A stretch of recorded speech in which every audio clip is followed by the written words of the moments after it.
Hello दोस्तों, UPSC ज्ञानदायिनी के इस बेस्ट प्लेटफॉर्म पर आप सभी का स्वागत और अभिनंदन है। मैं नेहा आप सभी के बीच उपस्थित हूं और आप सभी लोगों को गुड मॉर्निंग। और ये सुबह की क्लास आप सभी लोग ले रहे हैं, बहुत अच्छा लगता है कि आप सभी लोग सुबह जुड़ जाते हैं। Thank you so much. और जैसे कि आपको पीछे दिख रहा है कि आज आप सभी के बीच 1857 की क्रांति के बारे में चर्चा की जाएगी। और इस वीडियो को देखने से पहले मैंने आप सभी को हड़प नीच का एक वीडियो दिया था, उसको आप पहले जरूर देखेंगे, उससे आपको बहुत बेनिफिट और बहुत ही लाभ मिलने वाला है। चलिए शुरू करते हैं अपनी क्लास को। और अपनी क्लास में आप सभी लोगों को बताएंगे इसके क्या क्या उद्देश्य थे, ये क्यों लाई गई, 1857 की क्रांति क्यों आई, इसका क्या उद्देश्य था, ये क्रांति क्यों इतना ज्यादा भड़काऊ हो गई कि पूरे भारत में जो ब्रिटिश थे वो एकदम डरपोक या डर गए ना। और 1856 में ऐसा क्या हुआ था कि 1857 की क्रांति की आग धधक रही थी 1856 में ही, और 1857 में कुछ तत्कालिक कारण भी उभर कर बाहर आए। तो इन सब के बारे में चर्चा करेंगे दमदार तरीके से। और इस क्लास को आप लोग ज्यादा से ज्यादा लाइक शेयर कमेंट करेंगे और फिर कमेंट बॉक्स में ये भी बताएंगे कि आपको क्लास कैसी लगी, ठीक है। और इसके साथ कुछ पीवाईक्यू भी है तो उनको भी हम लोग सॉल्व करेंगे। शुरू करते हैं अपनी क्लास को। रख हौसला वो मंजर भी आएगा, प्यासे के पास चलकर समुंदर भी आएगा, थक कर न बैठे मंजिल के मुसाफिर, ये मंजिल भी मिलेगी और मंजिल मिलने का मजा भी आने वाला है। तो आइए शुरू करते हैं अपनी इस क्लास को, 1857 की क्रांति को। देखिए यहाँ पर आप सभी लोगों को क्लास में दिख रहा होगा, मतलब आपको बोर्ड में दिख रहा होगा कि यहाँ पर कौन कौन सी बातें लिखी है। जैसे कि 1857 की क्रांति के विषय में लिखा गया है। क्या बात है, 1857 की क्रांति आपको पढ़ानी पड़ रही है। देखिए 1857 मतलब 1857 का विद्रोह या क्रांति। चलिए आइए देखते हैं। अगर आपने अभी तक चैनल को सब्सक्राइब नहीं किया है तो चैनल को फटाफट सब्सक्राइब कर लेंगे और लोगों को शेयर कर देंगे और बेल आइकन आप लोग जरूर दबा लेंगे ताकि आपको समय समय पर नोटिफिकेशन मिलता रहे। चलिए, तो कहा गया 1857 के विद्रोह के समय इंग्लैंड की महारानी विक्टोरिया थी। कौन थी? विक्टोरिया जी थी। मैंने फोटो लगा रखी है आपको, ठीक है ना। अब आप नहीं कह सकते हो कि इमेज दिखाइए, कुछ बच्चे कहते हैं इमेज। प्रधानमंत्री आपके पार्मेस्टन जी थे, तो कहाँ है प्रधानमंत्री? ये रहे आपके प्रधानमंत्री जी उतने समय 1857 की क्रांति के समय। और भारत के गवर्नर जनरल 1857 की क्रांति के समय कौन थे? तो आप कहेंगे लॉर्ड कैनिंग जी थे। कौन थे? लॉर्ड कैनिंग जी थे, ठीक है। तो लॉर्ड कैनिंग जी कहाँ है? ये बैठे महाराज जी, ठीक है, ये बैठे महाराज जी, लॉर्ड कैनिंग जी। आइए शुरू करते हैं। महारानी विक्टोरिया के हाथों पर शासन चला गया था। कब? 1858 में जाएगा। इसके बाद जाता है महारानी विक्टोरिया के हाथों पर ताज पर शासन चला जाता है। ये देखिए हमारे यहाँ का कोहिनूर हीरा इन्हीं के पास है ना, ठीक है। चलिए 1857 के विद्रोह की योजना भारत के जो बिटूर है कानपुर में तैयार की गई, जिसमें नाना साहब और अजीमुल्ला खां थे। इन्होंने तैयार किया था। 1857 की क्रांति की योजना भारत के बिटूर कानपुर में तैयार की गई, जिसमें नाना साहब और अजीमुल्ला खां जी थे, ठीक है। और देखेंगे आपको इंटरेस्टिंग बातें यहीं से देखने को मिलेंगी। इसके बाद अजीमुल्ला खां लंदन गए और वहां रह रहे भारतीयों से भी समर्थन प्राप्त किया। कौन? अजीमुल्ला खां जी कहाँ गए थे? देखिए लंदन गए थे और वहां रह रहे भारतीयों से भी क्या किया? समर्थन प्राप्त किया, अपना समर्थन पाए कि चलिए ठीक है आप क्रांति शुरू करिए, हम भी साथ देंगे। जो वहां के भारतीय थे, जो वहां पर भारतीय थे, ठीक है। देखिए 1857 के विद्रोह का प्रतीक कमल, आपको कमल दिख रहा है बोर्ड पर, दिख रहा है। कमल का फूल था और रोटी था। देखिए मैंने बना रखा है, कमल का फूल था और ये आपकी रोटी, चपाती जिसको कहते हैं। विद्रोह हरे रंग के झंडे का प्रयोग किया गया, इसीलिए मैंने इसको हरे रंग के झंडे पर ही आप सभी के बीच दिखाया। और यही झंडा था 1857 की क्रांति का, यही झंडा था, हरे रंग का झंडा था, उसमें कमल का फूल और रोटी बनी हुई थी, ठीक है। चलिए कब प्रयोग किया गया याद रखेंगे आप समय समय पर इन सारी चीज पूछा जाता है। कभी कभी तो केवल हरे रंग के झंडे का प्रयोग, किस रंग के झंडे का प्रयोग किया गया था, अगर आपके दिमाग में नहीं रहेगा मोटा मोटा तो फिर आप फिसल सकते हो। तो हरे रंग के झंडे का प्रयोग किया गया, और जब कोई चीज आपको दिखाई जाती है तो हमको लगता है और बेहतर से आपको दिखता है, ठीक है ना। तो ये हरे रंग का ही है, इसको आप काला मत समझिएगा ना, हरा दिख रहा है ना आप सभी के बीच में, बिल्कुल ये हरे रंग का ही झंडा है। आइए फिर आगे कहा गया है, अगर आपने चैनल नहीं सब्सक्राइब किया तो सब्सक्राइब कर लेंगे, ठीक है। आगे 1857 की क्रांति के बारे में, 1857 के विद्रोह का स्वरूप तैयार हुआ, कैसे कैसे 1857 की क्रांति आई भारत में, ठीक है, मतलब भारत में ही हो रही थी। तो अनेक ब्रिटिश इतिहासकार इस विद्रोह को सैनिक विद्रोह बोले। अनेक ब्रिटिश इतिहासकार जो थे तो उन्होंने कहा सैनिक विद्रोह है। मुस्लिम षड्यंत्र बोला कि अरे मुस्लिम षड्यंत्र बता रहे हैं, अरे इसीलिए विद्रोह हो गया।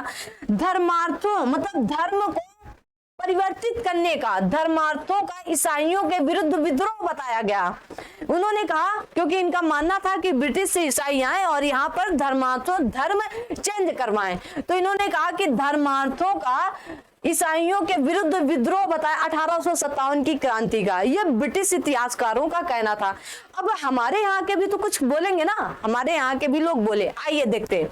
अधिकांश भारतीय इतिहासकार इसे भारत की स्वतंत्रता के लिए लड़ा गया प्रथम स्वतंत्रता संग्राम या राष्ट्रीय आंदोलन मानते हैं। क्या मानते हैं? राष्ट्रीय आंदोलन मानते हैं, ठीक है, राष्ट्रीय आंदोलन मानते हैं। आइए हमारे यहाँ के ज्यादातर लोग क्या मानते हैं कि भारत की स्वतंत्रता के लिए लड़ा गया प्रथम स्वतंत्रता संग्राम या राष्ट्रीय आंदोलन था क्या? 1857 की क्रांति को, ठीक है। ध्यान से पढ़ेंगे ना आपको चीजें ना एकदम कहानी की तरह याद हो जाएंगी।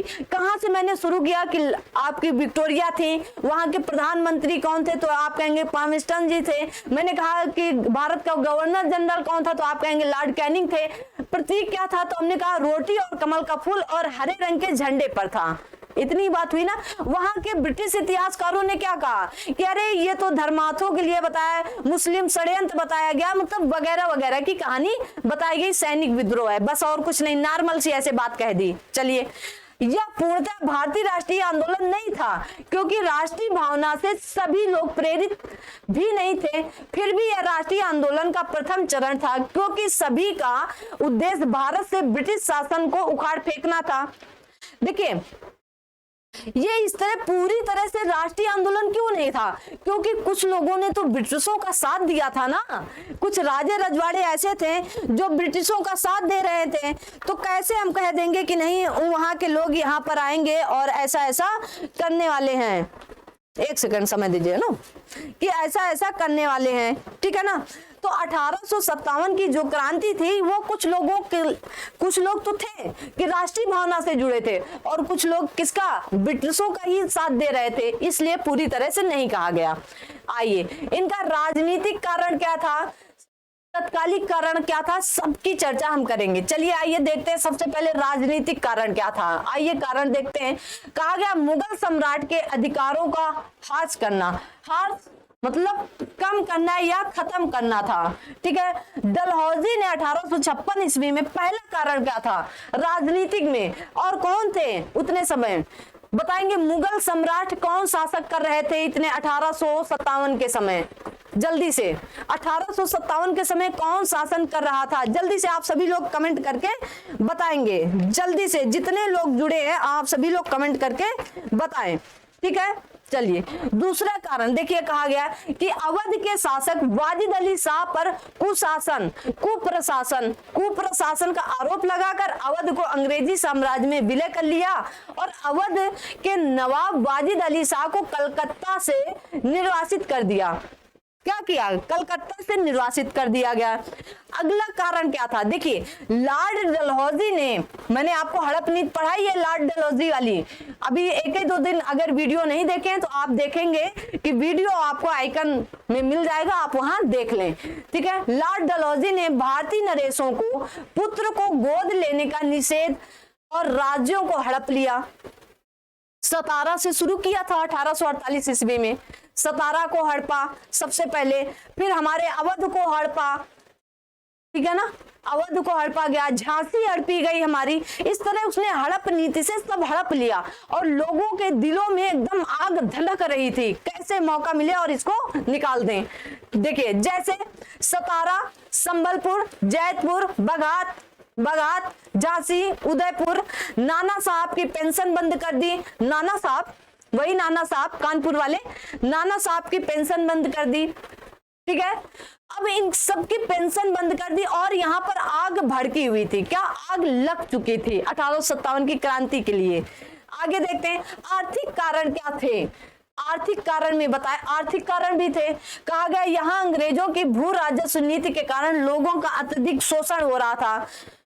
भू राजस्व, कहा गया भू राजस्व नीति के कारण यहाँ पर उपज हो नहीं रही थी और उनको क्या चाहिए, कर चाहिए था। भू राजस्व नीति के लोगों को अत्यधिक शोषण हो रहा था, लोगों को मार पीट काट रहे थे। इनकी आर्थिक नीतियों के कारण अकाल और महामारी पैदा हुई, जिससे सर्वाधिक जनसंख्या में लोगों की मृत्यु हो गई।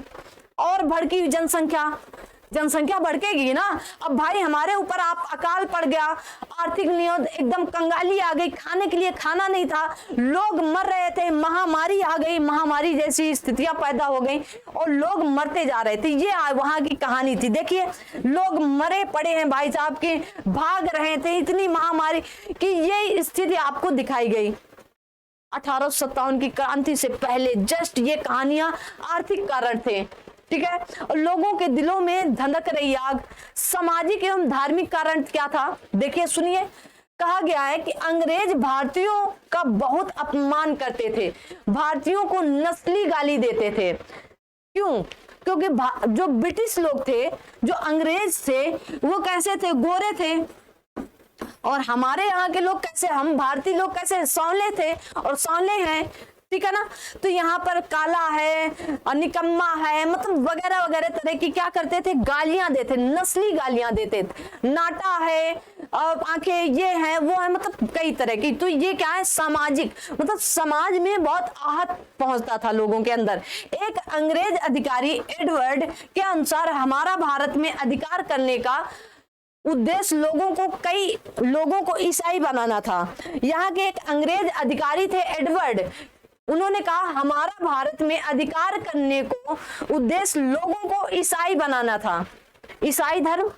अब लोग और भड़के कि हम चाहे जैसे रहे, हम हिंदू मुस्लिम सिख ईसाई जो भी हम जैसे भी हम भाई भाई हैं, हम रह लेंगे। लेकिन लोग आए और लोग बताएं कि आप ईसाई धर्म ले लीजिए, तो ये तो नहीं हो सकता ना।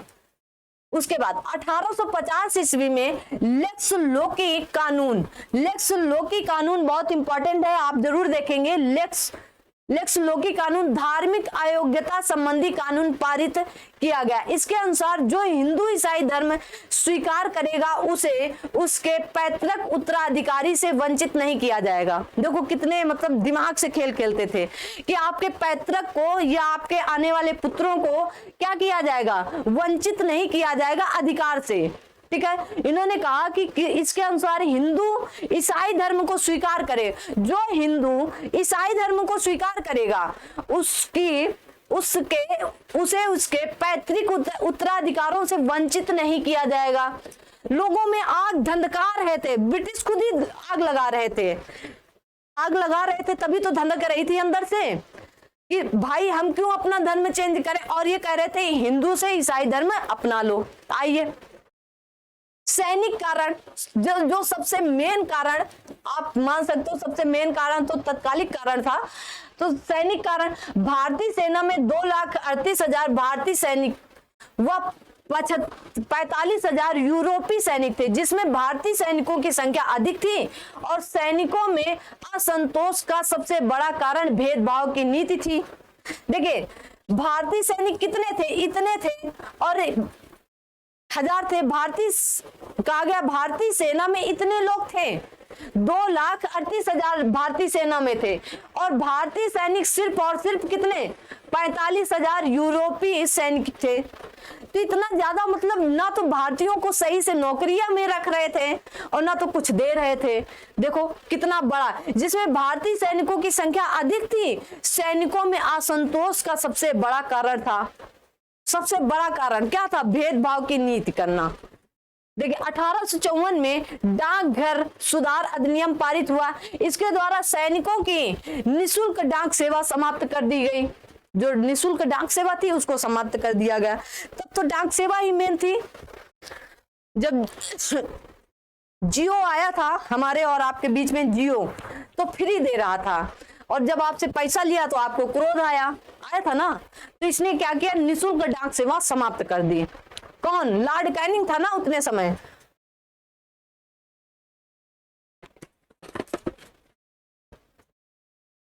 ठीक है, कैनिंग सरकार के सामान्य सेवा भर्ती अधिनियम 1856 में पारित किया, जिसमें सैनिकों में असंतोष पाल गया।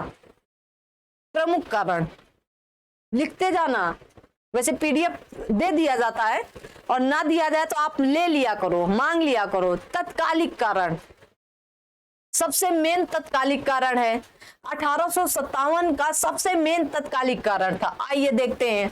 कहा गया 1856 में ब्रिटिश सरकार ने सैनिकों को ब्राउन वेस्ट बंदूक की जगह न्यू इनफील्ड राइफल का प्रयोग करने के लिए दिया। ये है, ठीक है, जिसमें चर्बी युक्त कारतूस लगी होती थी, जिसे दांत से खींचना पड़ता था। उसको दांत से ऐसे करके खींचना पड़ता था, ठीक है, ऐसे करके। तब उसमें अभी फोटो है, दिखाएंगे ना। सर्वप्रथम बंगाल में अफवाह फैली कि इन कारतूस में गाय और सुअर की चर्बी लगाई गई है। बाद में जब सरकार ने कारतूसों को मंगाना शुरू किया तो शक हकीकत में बदल गया। उसमें क्या, गाय और सुअर की चर्बी का। अब गाय हिंदुओं के लिए पूजनी थी और सुअर इस्लाम धर्म का होता है ना। चलिए, तो अब क्या हुआ, तो सर्वप्रथम बंगाल में स्थित दमदम के सैनिकों ने कारतूसों के प्रयोग करने से इनकार किया। कहां के? अब पूछे, बंगाल में स्थित दमदम के सैनिकों ने कारतूसों के प्रयोग करने से इनकार कर दिया।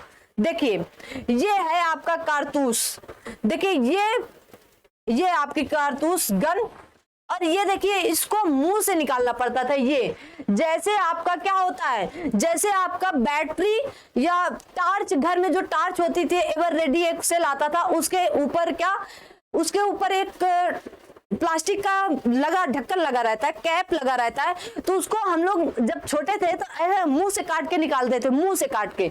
उसी तरह इसमें लगा होता था। इसको मुंह से जब तक आप काटोगे नहीं, फिर इसमें डालोगे कैसे, ये डालना रहता था, ठीक है ना। और फिर डालने के बाद ये करना रहता था, तभी तो वो चलती थी। तो सारी चीजें आपको मैंने दिखा दी, ठीक है। तो सारी चीजें जब तक आप इसको मुंह से निकालोगे नहीं तब तक वो खुलेगा नहीं, और फिर आप डालोगे कैसे, ठीक है ना। तो कारतूस में क्या था, सुअर और गाय की चर्बी का प्रयोग किया गया था। देखिए, ये तत्कालिक कारण में 28 मार्च 1857 ईस्वी को बैरकपुर छावनी के 34वीं रेजिमेंट के एक सिपाही मंगल पांडे चर्बी वाले कारतूस के विरोध में आगे आए और इन्होंने लेफ्टिनेंट बाग को गोली मारकर हत्या कर दी। इन्होंने क्या किया, उनको गोलियां मार दी, जाओ बाढ़ में निकलो यहां से। किसको?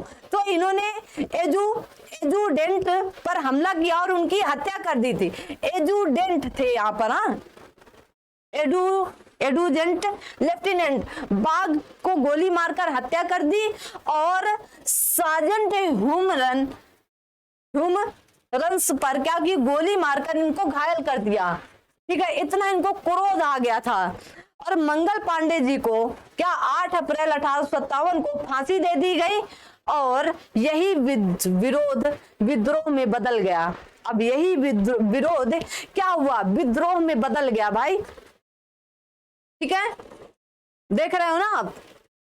चलिए, 1857 का विद्रोह प्रारंभ हुआ। अब इतनी कहानी के बाद 1857 का विद्रोह प्रारंभ होता है, और ये बहुत ही मतलब कहानी अगर किसी ने सुन ली, जान ली ना, बहुत इंपॉर्टेंट टॉपिक है, आपको कुछ भी नहीं छूटने वाला है, बस आप कहानी की तरह केवल सुन लेंगे। 24 अप्रैल 1857 ईस्वी को मेरठ छावनी के कुछ भारतीय सैनिक कारतूस लेने से इनकार कर दिया, और परिणाम स्वरूप उन पर मुकदमा चला। 9 मई 1857 ईस्वी को 85 सैनिकों ने नौकरी से बर्खास्त करके सजा सुनाई। जब भाई उन्होंने विरोध किया तो अंग्रेज क्या किए, उनको नौकरी से निकाले 85 लोगों को, और क्या किया, सजा सुना दिए। सुनाओ। 10 मई 1857 को मेरठ से सभी सैनिकों ने विद्रोह कर दिया। अब 10 मई को सभी सैनिकों ने विद्रोह किया कि हम नहीं करेंगे, हम ये कारतूस का प्रयोग नहीं करेंगे जो जिसमें सुअर और गाय की चर्बी का प्रयोग है। कहा कि हम नहीं, विद्रोह कर दिया और अपने सैनिकों को रिहा करा करके अस्त्र शस्त्र की क्या की, लूटपाट की, मार तोड़ फोड़ करने लगे। और क्या हुआ, ये विद्रोह क्रांति में बदलता चला गया। चलिए अब आए दिल्ली। मेरठ के सभी विद्रोह सैनिक दिल्ली पहुंचे और यहां अंग्रेजी सेना को पराजित कर दिल्ली पर अधिकार कर लिया। जब दिल्ली आए तो यहां पर सेना को क्या किया, अंग्रेजी सेना को पराजित करके दिल्ली पर अधिकार कर लिया। और बहादुर शाह जफर क्या था, बहादुर शाह जफर द्वितीय को विद्रोहों ने क्या किया कि बहादुर शाह जफर को अपना सम्राट घोषित, मरता क्या न करता, सम्राट घोषित कर दिया। ठीक है ना, विद्रोहियों ने। ठीक है, 20 सितंबर 1857 को हडसन के नेतृत्व में एक अंग्रेजी सेना दिल्ली पहुंची और विद्रोहियों को पराजित कर पुनः दिल्ली पर अधिकार जमा लिया। ये 1857, 20 सितंबर 1857 दिल्ली गया और इसके नेतृत्व में क्या हुआ, वहां के विद्रोहियों को पराजित किया और दिल्ली पर अधिकार कर लिया। शुरू, अब यहीं से सारा काम शुरू हो जाता है। बहादुर शाह जफर हुमायूं के मकबरे में जाकर छिपा, अंततः मृत्युदंड न देने के शर्त में आत्मसमर्पण कर दिया और इसे रंगून भेज दिया गया, जहां 1862 ईस्वी में इसकी मृत्यु हो जाती है। किसकी, बहादुर शाह जफर द्वितीय की। ठीक है, याद रखें। कहाँ छिपा था, तो बहादुर शाह जफर हुमायूं के मकबरे में छिपा था। ये प्रश्न पूछा जाता है, मोस्ट इंपॉर्टेंट लगा लेंगे। आइए देखते हैं लखनऊ में क्या हुआ था। लखनऊ में विद्रोह का नेतृत्व नवाब वाजिद अली शाह की पत्नी बेगम हजरत महल ने किया था। इनकी देखरेख में ब्रिटिश कादर को अवध का नवाब घोषित किया गया। इनकी देखरेख में, ठीक है ना, इनकी देखरेख में ब्रिटिश कादर खान को नवाब, अवध का नवाब घोषित किया गया था और इसी में विद्रोह हुआ था। मार्च 1858 में कैंपबेल के नेतृत्व में एक सेना लखनऊ पहुंची। इसने विद्रोहियों को पराजित कर लखनऊ पर अधिकार कर लिया। किसके नेतृत्व पे हुआ था, कैंपबेल। ये पूछे जाते हैं, कहाँ की, लखनऊ पर।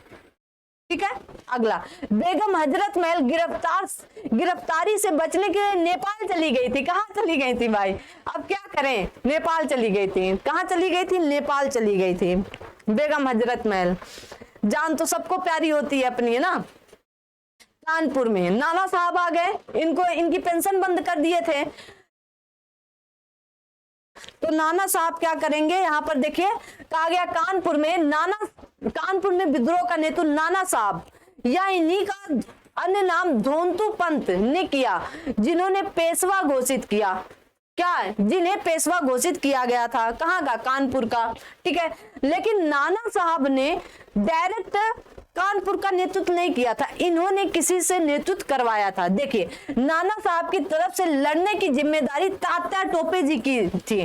तात्या टोपे को दी गई, जिनका वास्तविक नाम रामचंद्र पांडुरंग था। मोस्ट इंपॉर्टेंट, खूब पूछा जाता है, मोस्ट इंपॉर्टेंट, बहुत बार पूछा जाता है। ठीक है, बहुत बार, कि नाना साहब का क्या नाम था और तात्या टोपे जी का क्या नाम था। तो इनका धोंतू पंत नाना साहब का और इनका रामचंद्र पांडुरंग था।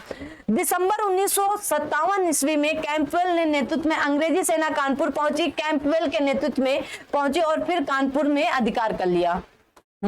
याद रखेंगे, नाना साहब कहाँ, नेपाल चले गए। सब कहाँ, नेपाल जाते रहे, नेपाल भागे, जबकि तात्या टोपे गिरफ्तार कर लिए गए। अंततः उनको फांसी दे दी गई। ठीक है, नाना साहब तो निकल गए थे, कहाँ, नेपाल चले गए थे, और तात्या टोपे जी फंस गए और उनको फांसी दे दी गई। झांसी का नेतृत्व जो चर्चा में रहता है, झांसी का नेतृत्व किसने किया, झांसी में विद्रोह का नेतृत्व गंगाधर राव की विधवा पत्नी रानी लक्ष्मीबाई ने किया। 1858 में ह्यूरोज के नेतृत्व में एक अंग्रेजी सेना झांसी पहुंची। रानी लक्ष्मीबाई ह्यूरोज से युद्ध किया, लेकिन कुछ गद्दारों के कारण यह युद्ध पराजित हो गई। देखिए जब अपने गद्दारी करते हैं ना तो आप बड़ी से बड़ी नहीं, छोटी सी छोटी जीत नहीं जीत सकते हैं, ठीक है ना। छोटी सी छोटी जीत नहीं जीत सकते हैं, बड़ी से बड़ी जीत तो छोड़िए। अगर जब अपने गद्दारी कर और जब अपने साथ दे देते हैं तो आप बड़ी से बड़ी हार को जीत में तब्दील कर देते हैं, बहुत बड़ी बात होती है, ठीक है। झांसी से रानी ग्वालियर पहुंची और ग्वालियर के कुछ विद्रोहों के सहयोग से उन्होंने ग्वालियर पर अधिकार कर लिया था। किसने? झांसी में रानी लक्ष्मीबाई जी। कहाँ गई? झांसी से रानी लक्ष्मीबाई कहाँ गई थी? ग्वालियर गई थी और वहां पर ग्वालियर पर अधिकार कर लिया। आइए अभी और है झांसी के बारे में तो आप सुनेंगे। पीछे से ह्यूरेज अपनी सेना के साथ ग्वालियर पहुंचा और रानी के साथ युद्ध किया। क्या किया? रानी के साथ युद्ध किया। कोटा और मोरार के युद्ध में रानी लक्ष्मीबाई वीर गति को प्राप्त हुई, मरी नहीं थी, वीर गति को प्राप्त हुई थी। इसीलिए महिला को कहा जाता है डट के लड़िए, आप लड़ते रहिए जब तक आप वीर गति के लिए, आपको कम से कम कोई नाम तो मिलेगा ना।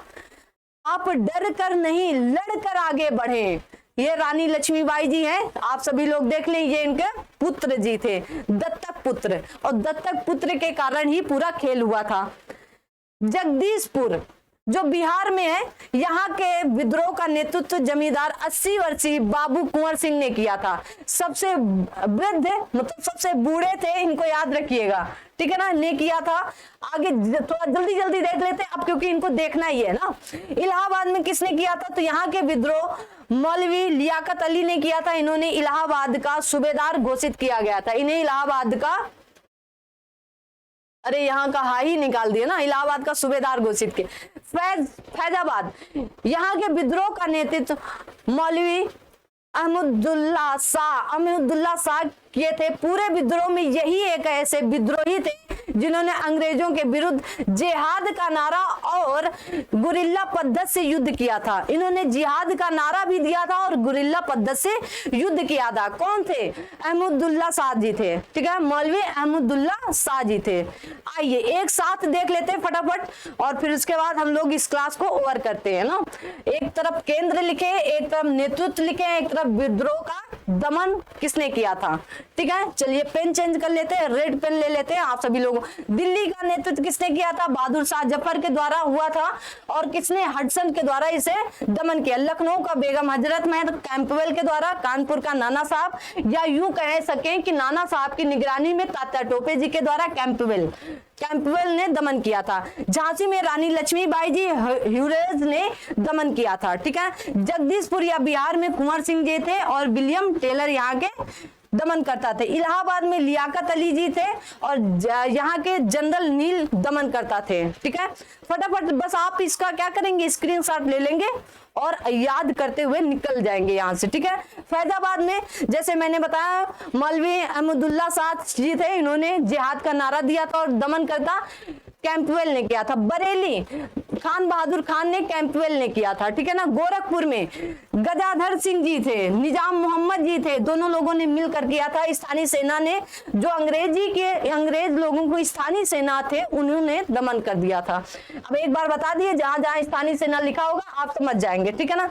मध्य प्रदेश का मंदसौर फिरोज शाह ने किया था, स्थानीय सेना ने यहाँ का दमन कर दिया। कोटा राजस्थान में तो यहाँ पर कहा गया कि जय दयाल और हरदयाल दो भाई थे, इन्होंने यहाँ का नेतृत्व किया था और स्थानीय सेना ने यहाँ का नेतृत्व दमन कर दिया था, ठीक है। असम में बहुत मनीराम जी थे। कौन थे? मनीराम जी थे, तो इनको याद रखेंगे, स्थानीय सेना दमन करता। आपके हिमाचल प्रदेश या कुल्लू में वीर सिंह जी या प्रताप सिंह जी थे, स्थानीय सेना ने यहाँ के दमन करता थे। मथुरा के देवी सिंह जी थे, स्थानीय सेना ने। मेरठ के कदम सिंह, मोस्ट इंपॉर्टेंट है आपका मेरठ, कौन थे? कदम सिंह, और स्थानीय सेना ने यहाँ के दमन कर दिया था। चलिए कुछ विचारधारक हैं, अभी तो आपकी क्लास थोड़ी सी लंबी हो सकती है, हो सकता है 40 मिनट तक की हो जाए, अभी तो 20-22 मिनट हुए हैं। चलिए देख लेते हैं ना। तो आपकी कुछ ये देखिए 1857 के विद्रोह से संबंधित विचार क्या क्या थे। यह एक सैनिक विद्रोह था, लॉरेंस एवं सीले ने ये बात कही थी। याद रखेंगे, विचार खूब पूछे जाते हैं आपके यूपीपी से सारों यारों में। यह धर्मांतरों मतलब धर्मांतरों को ईसाइयों के विरुद्ध युद्ध कहा गया।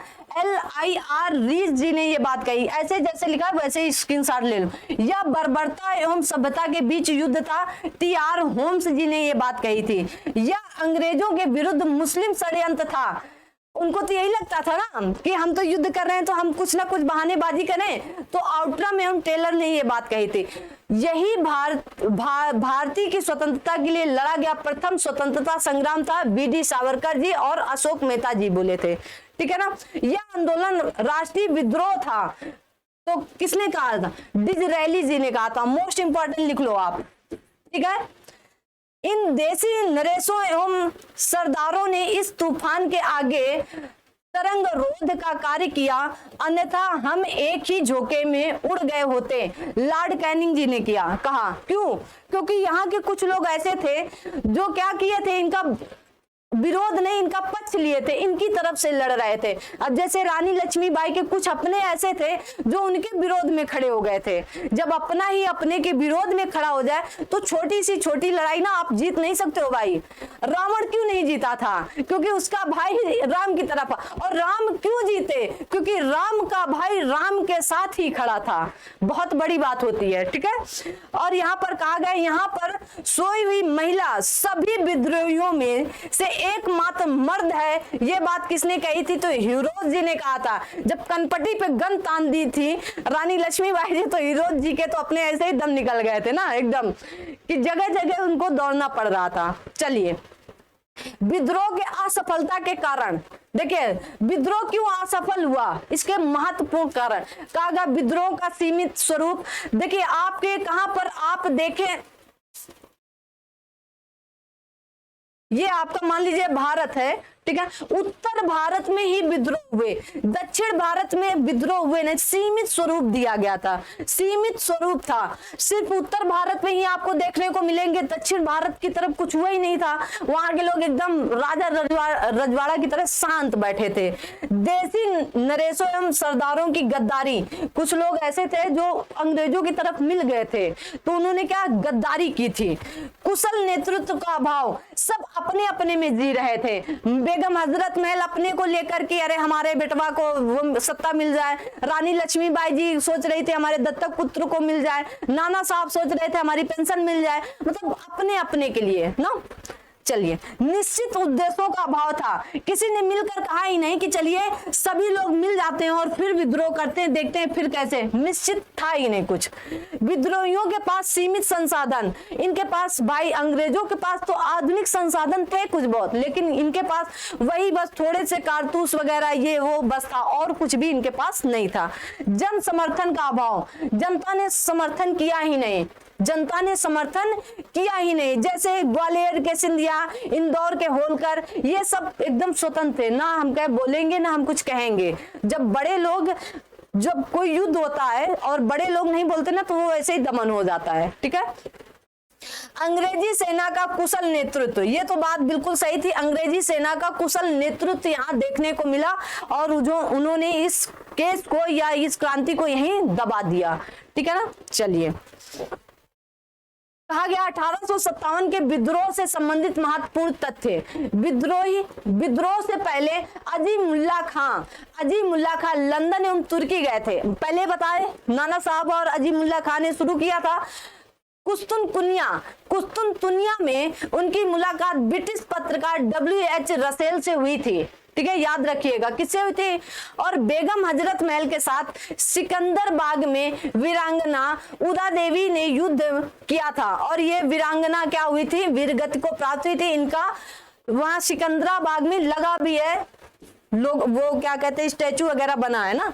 तात्या टोपे को 1859 में फांसी दी गई, जो इस विद्रोह की अंतिम घटना थी। 1859 में इनको फांसी दी गई थी और इसकी अंतिम घटना हो गई थी। 1857 के विद्रोह के झंडा गीत की रचना अजीमुल्ला खान ने की थी इस प्रकार। हम हैं इसके मालिक, हिंदुस्तान हमारा, पाक वतन है कौम का, जन्नत से भी प्यारा। बहुत अच्छी लाइनें हैं, आप पढ़ें। हम हैं इसके मालिक, हिंदुस्तान हमारा, पाक वतन है कौम का, जन्नत से भी प्यारा, ठीक है। याद रखिएगा किसने लिखा था, तो अजीमुल्ला खान जी ने लिखा था। 1857 ईस्वी के विद्रोह में राजस्थान में अजमेर, नीमच, औवा आदि स्थलों में विद्रोह हुए थे, लेकिन जयपुर विद्रोह का केंद्र नहीं था। याद रखिएगा, यही प्रश्न बनता है कि जयपुर था कि नहीं था, तो नहीं था भाई, ठीक है ना, जयपुर नहीं था। राजस्थान में अजमेर था, नीमच था, औवा था, ठीक है, लेकिन आज जयपुर नहीं था। चलिए कुछ प्रश्न है फटाफट करेंगे और फिर उसके बाद क्लास ओवर हो जाएगी। आप सभी लोगों को प्रैक्टिस और फटाफट उत्तर केवल हम बताते चलेंगे, आप सभी लोग अपने उत्तर कमेंट बॉक्स में करेंगे। कहा गया 1857 के विद्रोह का तत्कालिक कारण था, तो क्या था, जल्दी से बताएंगे। चर्बी वाले कारतूसों का प्रयोग आरंभ करना। क्या था, चर्बी वाले कारतूसों का प्रयोग आरंभ करना। वह पहला भारतीय सिपाही कौन था जिसने चर्बी वाले कारतूस का प्रयोग करने से इंकार किया था? मंगल पांडे जी। मंगल पांडे जिसने अकेले 1857 ईस्वी में विद्रोह का सूत्रपात किया था, वो किससे संबंधित थे? आप कहेंगे 34वीं नेटिव इन्फेटिव से संबंधित थे। बेगम हजरत महल ने 1857 के विद्रोह का नेतृत्व किस शहर से किया? लखनऊ से। 1857 के विद्रोह के समय भारत का गवर्नर जनरल कौन था? Lord Canning. 1857 के विद्रोह में कानपुर में सैनिकों का नेतृत्व किसने किया? तो आप कहेंगे तात्या टोपे जी। 1857 की क्रांति के समय ब्रिटेन का प्रधानमंत्री कौन था? तो आप कहेंगे लॉर्ड पार्मस्टन जी। जगदीशपुर के राजा कौन थे? आप कहेंगे कुंवर सिंह, ठीक है। 1857 में भारत में हुए विद्रोह के एक नेता तात्या टोपे का मूल नाम क्या था? तो आप कहेंगे रामचंद्र पांडुरंग। और नाना साहब का क्या था? तो धोंदू पंत, ठीक है। चलिए निम्न में से कौन सा एक क्षेत्र 1857 के प्रभाव से विद्रोह से प्रभावित? झांसी था, जगदीशपुर था, लखनऊ था, आपका चित्तौड़ नहीं था। 1857 का विद्रोह मुख्यतः किस कारण से असफल रहा? हिंदू मुस्लिम एकता की कमी, किसी सामान्य योजना और केंद्रीय संगठन की कमी, इसके प्रभाव की सीमित क्षेत्र। क्या थे? सीमित क्षेत्र थे, ठीक है। चलिए जल्दी से मिला लेते हैं। तो कानपुर में कौन थे? तो आप कहेंगे तात्या टोपे, तो 1 का 4। इलाहाबाद में लियाकत अली थे, ठीक है ना। और जगदीशपुर में कुंवर सिंह थे, फैजाबाद में मोहम्मद मौलवी अहमदुल्ला जी थे, ठीक है। तो आप मिलान कर लीजिएगा, क्या होगा? 4 2 3 1, 4 2 3 1। ए उत्तर इज राइट उत्तर, ठीक है। और ये लास्ट उत्तर है, इसका कमेंट बॉक्स में आप उत्तर देंगे कि 1857 के विद्रोह की असफलता के बाद मुगल बादशाह बहादुर शाह जफर द्वितीय को कहां व किसने गिरफ्तार किया था? कमेंट बॉक्स में आपका इसका उत्तर आना चाहिए, ठीक है। आज की क्लास हम लोग यहीं तक रखते हैं और क्लास कैसी लगी ये आप कमेंट बॉक्स में जरूर बताएंगे। और अगर आपने अभी तक हड़प नीति का वीडियो नहीं देखा तो उसको देख लेंगे। मिलते हैं अगली क्लास में, तब तक के लिए आप सभी को थैंक यू सो मच। मिलते हैं, तब तक जय हिंद, जय भारत।